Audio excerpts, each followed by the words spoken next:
Hi, Nerdy Fam. I'm Keena. And I'm William. And we are the Nerdyweds. So I can't do that twice in a row, can I? Act Do like I what? don't know what we're doing when it's sitting right here in front of me. You could because you're very confused Yeah. and dazed and confused. So Just walk around with that perpetual state of confusion right on my face. We are talking about games that can elicit a real sense of fear, foreboding, or dread. And these are the games we have in our collection that we feel best exemplify that type of game. So I'm going to start out. Okay. We're going to move these games out of the way. And we're going to start with these two right here. This is the Betrayal series. These are two of the Betrayal. I don't know if there's any more of them yet. But this is the original Betrayal at the sorry.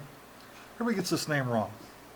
It's Betrayal at House on the Hill. And it is a strategy game. And it is a kind of exploration kind of game. Dungeon crawler. This is the Baldur's Gate version of it. And what it really is a dungeon that you and your other players are going through, and eventually you trigger a change in the story, and one of the players at the table gets revealed as the traitor, and a whole story is drawn up for the players and for the betrayer.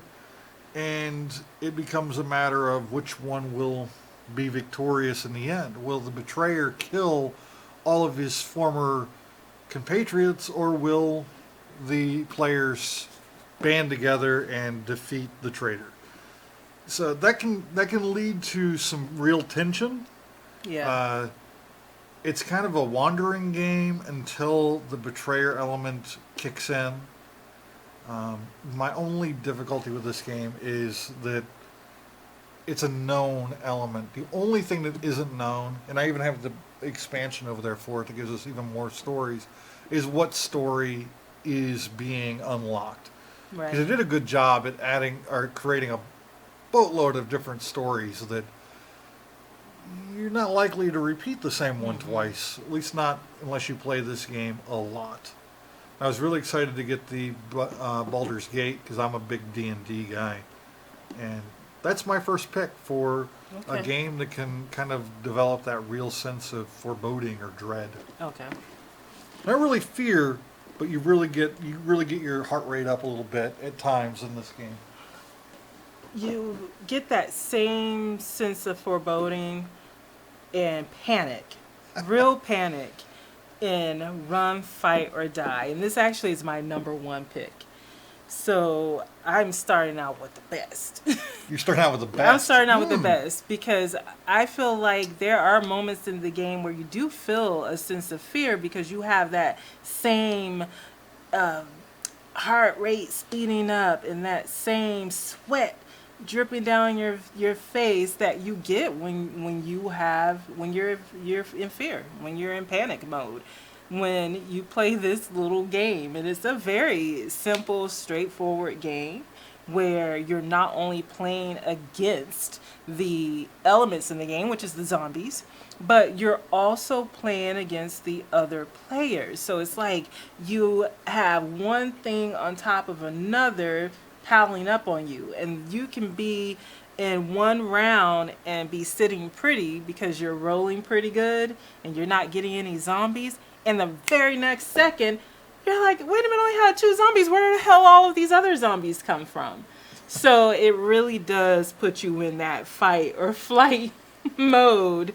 And I'm like, oh my gosh, I know the first time I played this I felt like, oh, this must be what it feels like when you're in a horror movie or you're on The Walking Dead and you're surrounded by zombies. You really do get that feel. And we may be stretching it a little bit with the other games, but with this one, we're not. So I recommend this game 1000%. It is a really, really fun game. Yeah, the look of sheer gleeful terror on your face the first time we played this game and she had all of the zombies coming toward her poor little survivor there, trying to battle them down. And I thought I was gone for. I had to take a picture. I don't know if I still have it, but I took a picture of my player board because it was just rampant with zombies. And I played through it and actually got through the game. I think I actually won that game. I win so few. I should remember this, but I think I actually won that one. I'm not really sure that I you won. survived that one. I won that one. I'm pretty sure I did, and that's why I had to take a picture of that player board. But yeah, you're like, I don't We've know. actually got an expansion. I don't know if you survived it. You win, but you don't win every single one. I win one at least once a year, William, and I think it was this one. Okay, so that's my recommendation. What's your next one? My next one is another one I love. I absolutely love Lovecraft, Cthulhu Mythos type games. And I think this one can kind of get in your head a little bit. This is a used copy that we got. And now this one's called, what is it now? I don't know. It's got a different name now. This is the original Arkham Horror version, but they now have an updated version of this game. It's a little more simplified, but this one came with a big stack of house rules. This box is absolutely full of extra stuff that the previous owner of this game really showed how much they loved it, because they created a lot of really cool stuff in here. But another one of those games that really gets your sense of dread, and in understanding that you're about to die horribly. That's what this game is all about. You're probably not going to win. More often than not, the players do not win a game of Arkham Horror. It's more of how long can you go before you either lose your mind or die horribly. So that is Arkham Horror. Another game that goes right there with hardcore gamers. Yeah. It's a very well-known game. So, really cool. I can't wait to play it, and can't wait till we can have people over to play again. So this Screw next you, one, COVID. So this next one is nyctophobia, and this one is a light game, but it's a very fun game that is unique. Because you play this one either with the lights out or with these glasses that block out the light. And then you have this monster. Is it a monster? That's following you around. Psycho killer. The psycho killer. And it's following you around. And you as the player, you're moving your piece around in the dark. And you're bumping into different little obstacles on the game board or map, if you will. And it is a 3 to 5 player game. Is recommended for ages 9 and up, which is pretty cool because a lot of these other horror games that we're going to be going over this month are 14 and up.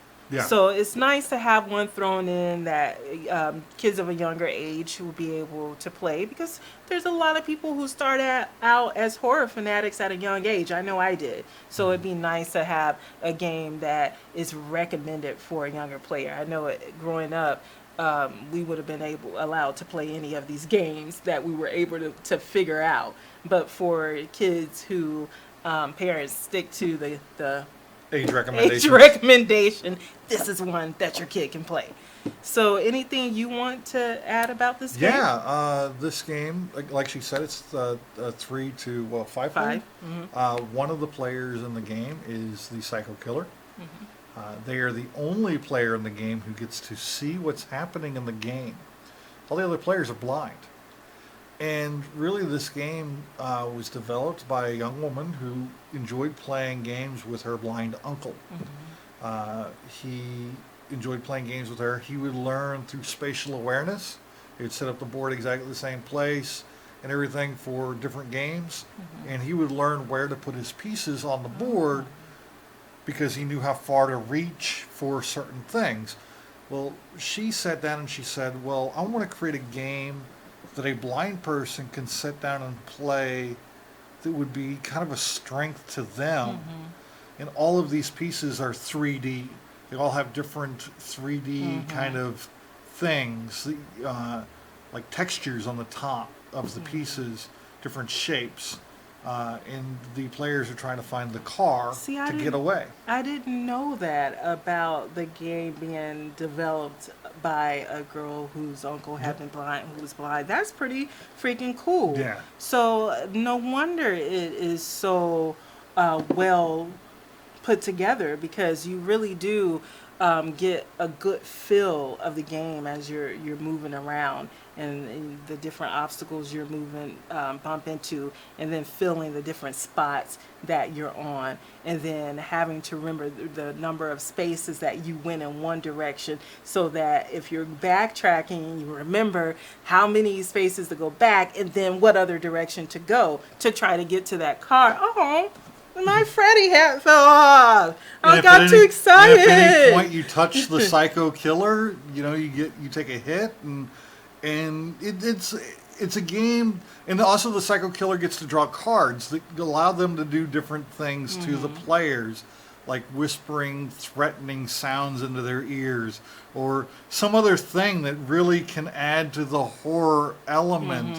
And because all the players are blind, it can amp up that physical discomfort and kind of sense of dread and fear. It takes you really out of reality. Fear of the dark is the name of the game. And you do feel that because you're, like you said, you're not only dealing with the being in the darkness, and that's not what we're used to, but then you also have that other person creepily whispering in your ear, and you have that whole element to it. And then you have the other players and what they're doing, and you're possibly running into their pieces, and it's just got a lot of different things going on. But it's a fun game. Wondering how it would be playing this game with people. Like if you're at a convention, a board game convention, and you're playing with people you don't know, because it was really weird playing with people I knew very well. Yeah, it's definitely one. This game is really the reason why we made this category of games, because this game truly does really put you in a position for real fear in a board game. And I can't think of any other game that really, really captures that real emotion of fear while you're playing the game. We can all put ourselves in our characters' shoes and empathize with why they're afraid in a situation. But this one is you. You are the person being scared in this particular game, and I love it. So those are our 4 games that we own that we feel will put you in a state of fear, discomfort, what have you, panic. Let us know in the comments which game you have or have heard of that you think would do the same thing. Which one would you recommend? But also, which one of these games do you want us to do a how-to or a playthrough? This will probably be really difficult, don't you think? We could do it. I mean, it's 3 to 5 though, but it would have to be a how-to. We could do a how-to on this one until we get some friends who are willing to get on camera and do a playthrough on this one. I think that'd be a fun live video doing a playthrough of this one. So and you guys can pick this one. If you pick it, we'll do it. We'll make it work. But you probably should pick Run, Fight, or Die. Hint, hint. Nudge, nudge. This is the one she wants you to pick. This is the one I want you to pick. So we'll see who wins. You really just had to make. You have to make everything a battle and a challenge. In a competition. Friends like her more anyway. No, they just like to mess with you and give you a hard time like I do, and you deserve it because you're always giving me a hard time. You had to turn it into a competition, and you always win competitions, so I don't like that. So yeah, you would have win. You do win. You do. But We will link this in the description of all the other horror videos that we're going to do, horror game videos that we're going to do this month. And this, I don't know which one would air in what order, but there's going to be a total of 5. So every week this month, we will post our top 4 recommendations of horror games in certain topics, right? Yeah, we've got this one, which is the fear games. We got one that's The icebreaker / quick games. Yep. Then we have one that's party games. And we have the ones that are for like true horror fans. And one more. What was the other one? Because there was 5. We'll figure it out and we'll put it in the comments or something. We got the list right there. Oh yeah, we do, don't we? We're trying to be all professional. Party. Forget. I said party. I said party. Light horror games. That was the one we didn't say. Light horror. That's got an element of horror in the games, but it's not full on horror like the this ones one. the kids can play without being scared. Pretty much the light horror games. Yeah, because 2 of the games that are on there, I'm like, I don't even want to play them. But he likes them, so I have to play them every now and again. So, where are you going? We got to sign up. You're just like, I'm done. He's like, I'm done. Bye. Peace. You are a mess. So, this has been the Nerdyweds. Until next time. Stay nerdy. What he said.